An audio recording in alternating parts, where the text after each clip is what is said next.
Welcome to Rock Solid, the Round Rock Business Leaders Podcast. Join your host, Bryan Eisenberg, as he explores the journeys of entrepreneurs and companies across Round Rock, Texas. From startups and nonprofits to large organizations, each guest shares their passion for doing business in this thriving community. Let's dive in. Hi, everybody. It's Bryan Eisenberg. Welcome to Rock Solid. Bienvenidos, Hector and Alex Quintanar from Trade Management Solutions. How are you guys doing today? Oh, this is great. Another day in paradise. I wonder when you say that if all the changes in logistics and transportations and tariffs and imports, if that's not just a crazy everyday kind of event for you at this point. Well, I'll take that one. Yeah. No, it's real. It's not just gaslighting or just people talking about it for shorts. It's real. I mean, we've seen it with some of our customers, the uncertainty out there in the market and the everyday changing of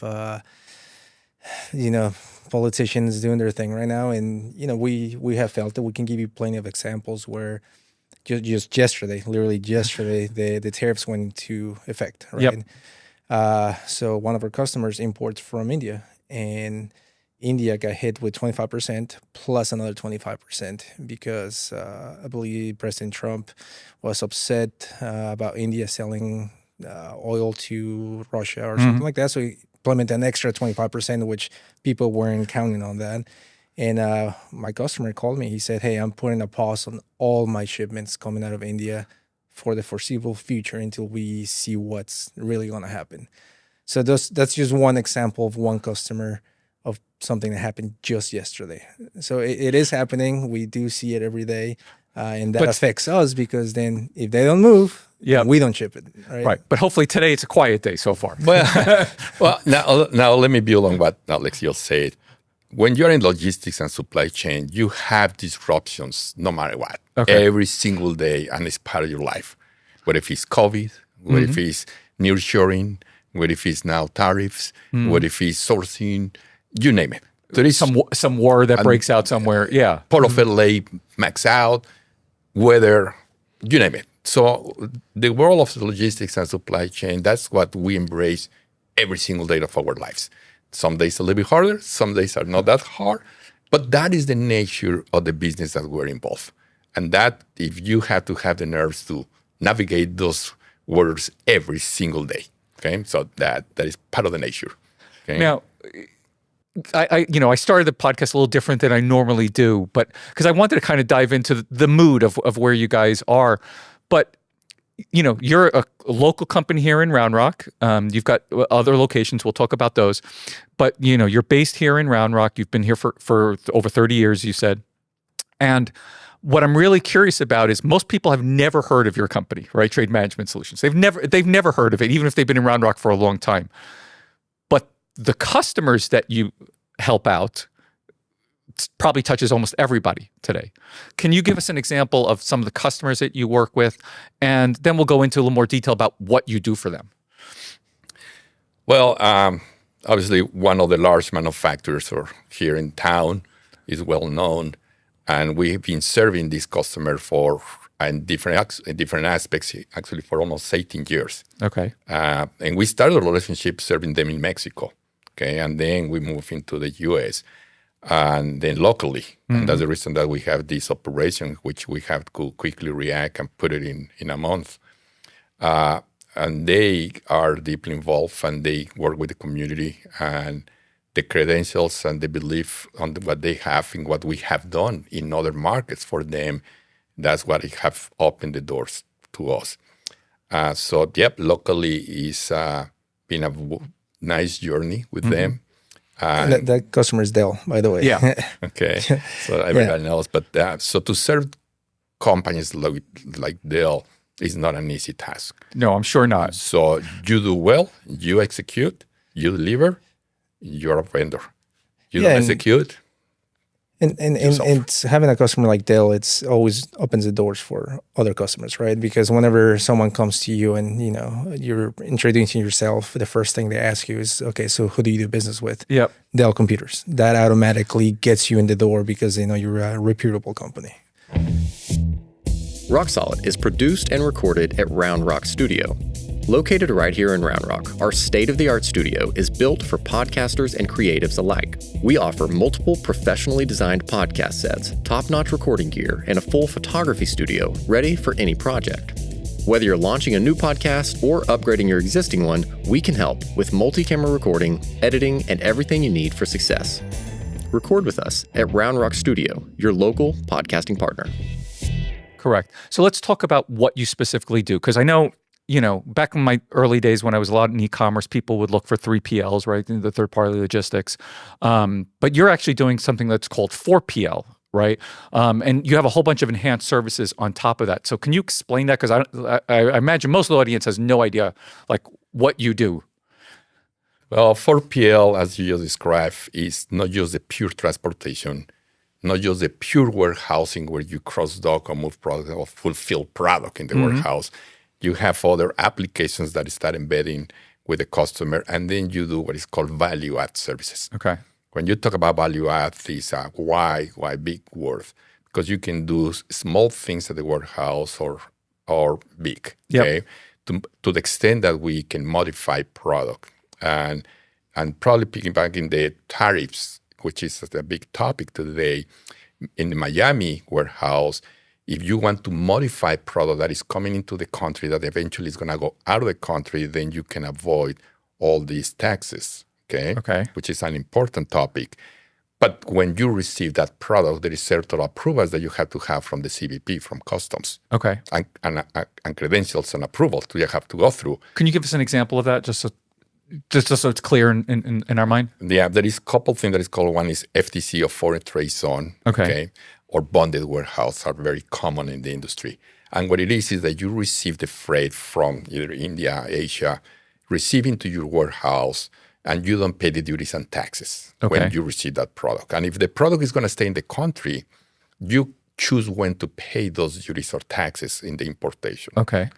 If the product is going to go out of the country, and it's going to revert to another market, then you can move it out without paying ever any duty or tax into the country. Sense. Okay, yep.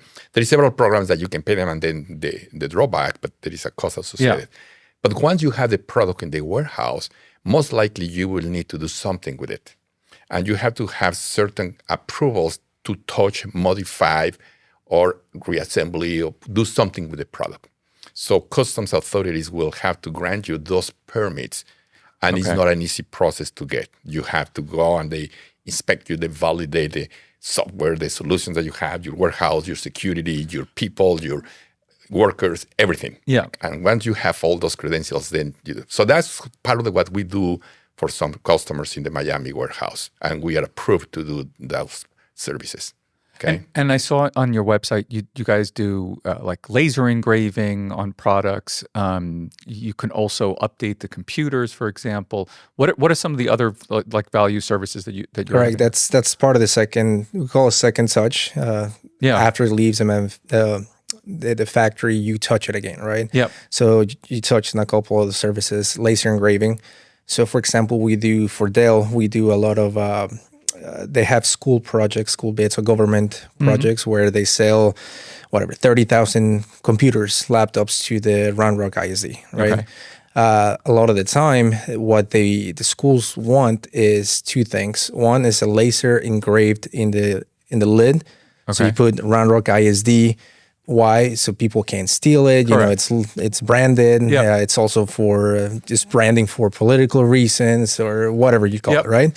And the second thing is also you can put a asset label, right? And all companies have an asset label. What's an asset label is the serial number of the computer, and this one is 0001, which is attached to X student, so they can scan it. Okay, so we put that label. We put into the system what computer belongs to who, so that's not coming from the manufacturer. That's coming correct. From because when they build it, they don't know where that computer is specifically going, right? So they build it and then they sold it to Round Rock School District. So we engrave it, we laser etch, We put the asset label, and then the school can say, hey, for students, I want this programs in it, right? Yep. This software in it. So we go in there and we upload that software into the computer. For teachers, put a different software in there. So we go in there and change the software. The BIOS, what does that mean? Whenever you open the computer, it says Round Rock ISD in it instead of Dell, right? Got it. So those are the things that we do. This is the second touch. Also, drop in the box where you open the box. It has a instruction manual in there for that specific school. Or you build bundles, which is you put the laptop, the head case, a backpack, whatever, into a master pack. Okay. So those are the second added services because they don't do it in manufacturing, right? They just produce the laptop and then someone has to do all the other packaging stuff like that. That makes sense. I always wondered how those things happen. So now I know. Now, obviously, okay, so you work with Dell, and I understand those services for Dell. Do you work with only like large companies like that, or are smaller people looking for some of that logistics work that you work with as well? We work with both different. So we have another, for example, e-commerce company that is in the apparel or in this in Miami, and we do the order fulfillment for them. Okay. So it's a mid-size, small size. So we have, and the beauty is that even we have helped some other small companies because there is companies that say, I'm in the early age, I'm gonna grow. Okay. And if they go with the big players, sometimes they are not treated with care. I'm not by any means trying to be disrespectful, but in the big picture, I have heard many horror stories from lots of my friends in the e-commerce business. So yes, and nothing will shock me. No, and it's actually, I wouldn't say it's for bread and butter because at the end of the day, you always want your big accounts, right? That can absorb the overhead and everything, right? But then you go after those small accounts, and it's good for both parties. Why? Because one, you can charge, the rates are a little bit higher, and they understand that because, like you said, if they go to a big company, a FedEx, they're not gonna. It's volume so small that it's insignificant for them, right? So you can charge a little bit more, but you can also help them grow. And we can give examples of companies where we brought in one container for them to now we're doing 80 a month. Right, so it's a growing experience for both parties. So it's a win-win. So if someone's doing manufacturing here, and obviously we're starting to get a lot of consumer packaged good companies here, and a bunch of others that are startups here, and they're trying to figure out how to manage all these logistics. Is that something you guys can help them with? So let me go back on the 4PL. And what we're saying is that you have what is called the transportation and the different means of transportation, whether if it's air, ocean, over the road. Okay. Typical, classic, all the service. And then you have all the warehousing. But then when you try to put together the supply chain, the whole fulfillment process, that's where you go to the next level. Okay. What if it's duties involved, customs clearance, permits, special documents, all of the above. Now it becomes to be a little bit more complex. Yep. And then people says, okay, what is my landed cost? Yep. To go through all those ones, right?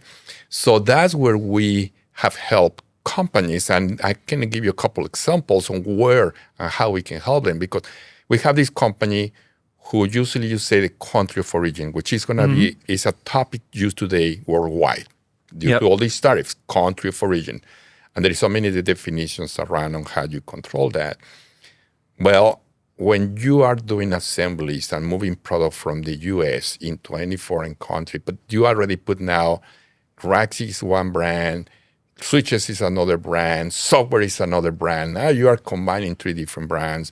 So you're talking about all these combinations. Yeah. So we help to navigate all the duties and taxes, all the countries of origin, and all the fulfillment process, and what it will take to move the product from point A to point B, including customs clearance, including all the taxation, you name it. So that's where we do a lot of the services in the 4PL. Not just that. Finally, customer says, hey, I want to have visibility of my inventory live. I want to have this. I want to interact. And I want to tell you via online what to fulfill, whether if it's a one package or whether if it's a full container. Correct.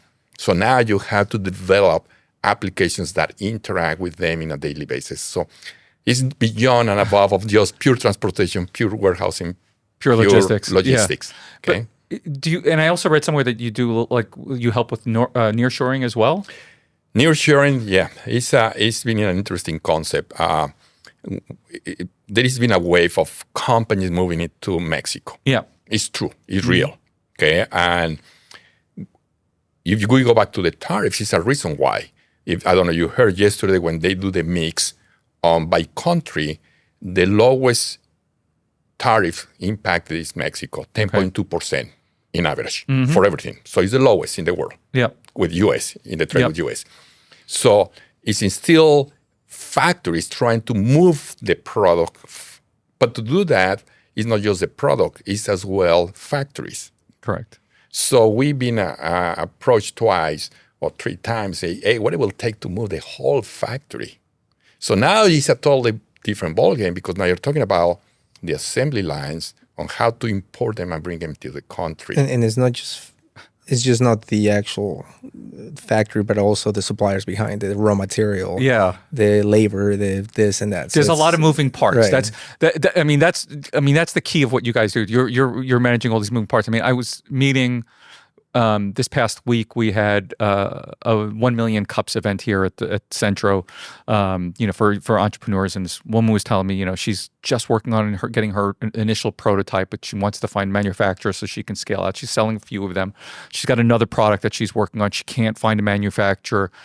Is someone like her someone who should come and like reach out to you guys and you can help her find and navigate all of that? Because you've been in this manufacturing space for, well, you started with Xerox and then Dell. How many years ago was that?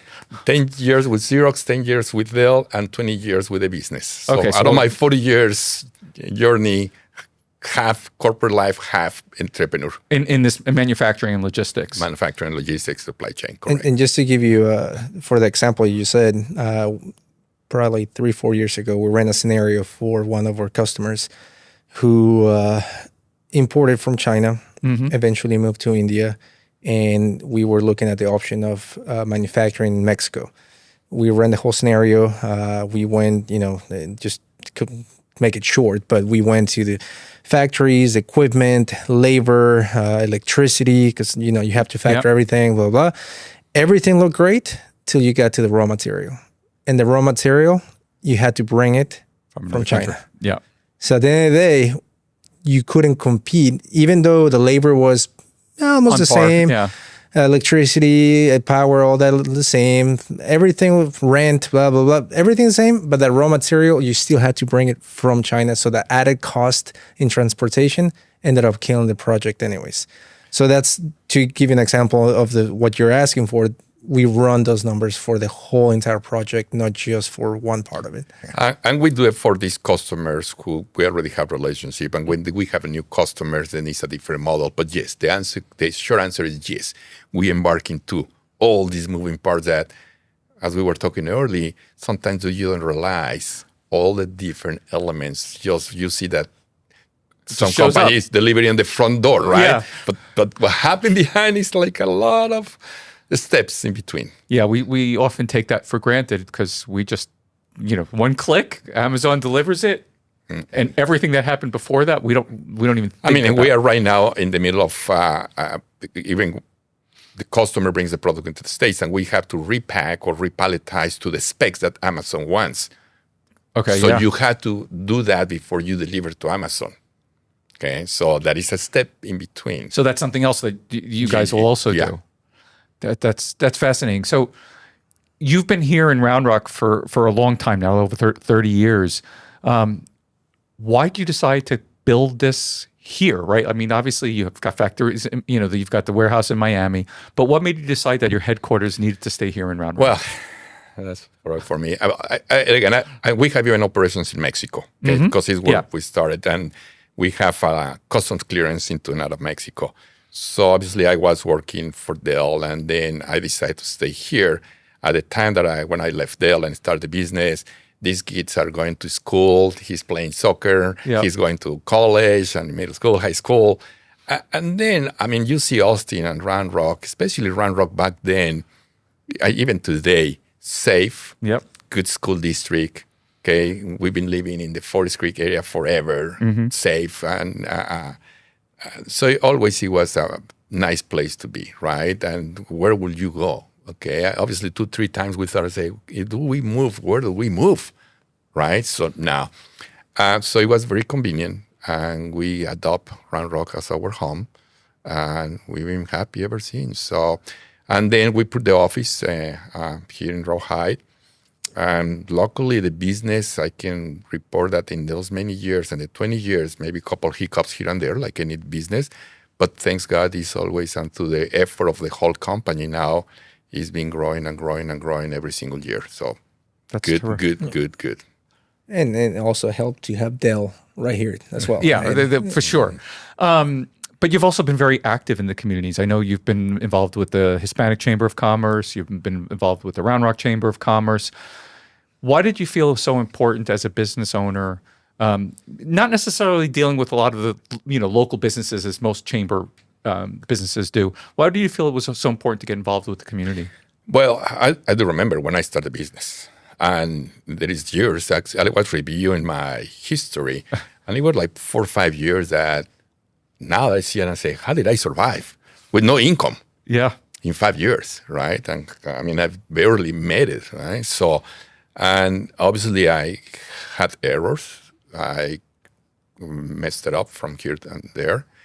And when you see so many people in the community, especially you have all this group of minority business entrepreneurs trying to, it's a disgrace not to help them. Yeah. So you should. It's an obligation that why they have to suffer. If I can What you've already share learned. Yeah. a little bit of that experience, if you can help them out, and then when you do that, and that is always something my mom says, life is going to pay you back twice as much as what you're helping, right? So I believe on that. Decide to help the community. It's been a very rewarding because it's like by the old days when I was teaching in college, just to give a class, you have to prepare yourself. Yep. You have to read. So that forces you to read, to be prepared. So by doing that, it's not just for them, it's for myself as well, because that forced me to keep reading and being updated on what is happening and transfer so that I can convey the message, right? So it's been good. It's been the Hispanic, it's been the Round Rock, it's been the minority business. So yeah, I've been deeply involved, and it's been very rewarding to see some other small companies, mid-sized companies working with you. So very rewarding. One of my favorite expressions I wrote in one of my previous books, Be Like Amazon. I wrote the fast fish are eating the big fish today, and it makes me think about you guys because you recently opened up your new warehouse. It took a month. How? That's actually that's actually kind of perfect because you're right. And I mean, we were bidding for that project against the big dogs, right? I mean, you name it, Siva, C.H. Robinson, like the FedEx, all the big guys. And then we were actually very proud that little TMS that no one knew who it was. We beat them all, and it was just because what you said, we moved fast. And how did we do it is sometimes I think it's a little crazy, which I don't think he is. But as soon as we got the call, he got on the car and started looking at spaces within a second, right? He didn't even waste a second. Just act, yeah. And from there, we moved in. We showed the proposal, and they said, "Yeah, how fast can you get it going?" And he said, "How fast do you need it?" They said, "Tomorrow." So we got to work. I mean, I guess that's the advantage of not being a big corporation is that whenever you're a small corporation, him and I and the CFO, we sit down and say, "What do we need to do? This. Let's go." Right? There's no team meetings and Zooms and this, and you keep going up the ladder till someone makes a decision. It's like, all right, if we need to make this happen, this needs to happen tomorrow. Let's go do it. And I think that's the advantage of a small company. Obviously, there's a lot of advantages of having a big company, but that's one of the things that we can just get up and go as fast as we need to go. And it's one of the things that I'm assuming, help other companies that you're fulfilling for be fast, right? And to be competitive. And we have just another example. Going back to all this tariff situation, we have a customer in Miami that the original agreement was, okay, we're going to need 700 pallet positions, went to 1,000. And then he started calling me, he said, I need more. And obviously he called me late, but he says that. But I said, okay. We rushed to Miami and we find a solution. It was intermediate solution, and then we have another solution, and we are holding about 3,500 pallet positions, which is good and bad. Yeah. Bad because you are seeing that the product is not displacing. Yeah. Good because at least the customer says, this company was able to react in a very aggressive way. Exactly, it was another month, not even a month, where we had to look at this second warehouse and put product in. So that's some of what we kind of feel sometimes that, yes, we are small because we can quickly react. But when you see the magnitude of what we are doing, you say, well, we are not that small. We are pretty decent. Yeah, you're a good size. And for anybody who's wondering, absolutely go check out their website and watch their video and see kind of the things they're doing. I want to touch on one kind of last topic because I think it's an interesting, right? Obviously, moving trucks and, the import, export, all that, the boats, those are not changing. But artificial intelligence, AI, is definitely playing a role in your business today. Can you talk a little bit about how you're tackling that and how you're using it for your customers and for yourselves? Well, it's hard, right? Because everyone's talking about AI, and you would think it's as simple as just, hey, let's just use a software AI and it'll tell me the answers, but it's not. So there's just so many factors within our business that AI is helping. It's just hard to pinpoint one, right? Because you see the big guys already using AI for their quoting system, or for their customer service, or for their dashboards for information, for data and stuff like that. Is AI going to completely crush our business? Probably not, because you still need the labor, right? More than AI, then you're talking about automation with machinery and stuff like that. I mean, we've seen you see some warehouses in China that are completely all robotic. Automatic. Yeah. Like, there's like 1% human touch, which is crazy. Yeah. But then you still need the software developers behind that and all that stuff. So it opens a lot of opportunity and jobs for certain people, but other people are being displaced, right? So right now, how do we see it? I don't know. We're trying to understand it. We're trying to tackle it. We're trying to get our team to start using AI for simple tasks. Right now is just, hey, people, instead of building your own report, do it through AI. If you have questions, do it through AI, right? So that helps. In the big scale, as moving a pallet in and out, right now I'm not seeing it. It does help whenever you can connect to cameras. It can tell you the efficiency of a person. This person was sitting down for 3 minutes instead of 2. Those things. Security reasons. Security reasons for OSHA, 5SS, all that stuff. Absolutely. So right now we're just trying to understand where to use and how to use it. We have and obviously here is the generational situation, and I can see it in one way. And then the second part that I see is that my analogy is when you didn't have Excels or PowerPoints, you were doing it some different ways. And then those tools became available, and then you became more efficient, but somebody was doing it, yeah. And then you came software developers and still, right? So now it's a new set of tools, okay? So what I said is you need to learn how to use it for your own benefit. Not that it will replace, but your obligation is that if you don't use it, then you will be displaced, not because you are bad, it's because you are using the tools that you have available. So we are adopting, and we've been running some, the perfect example was this in the warehouse, working with a company.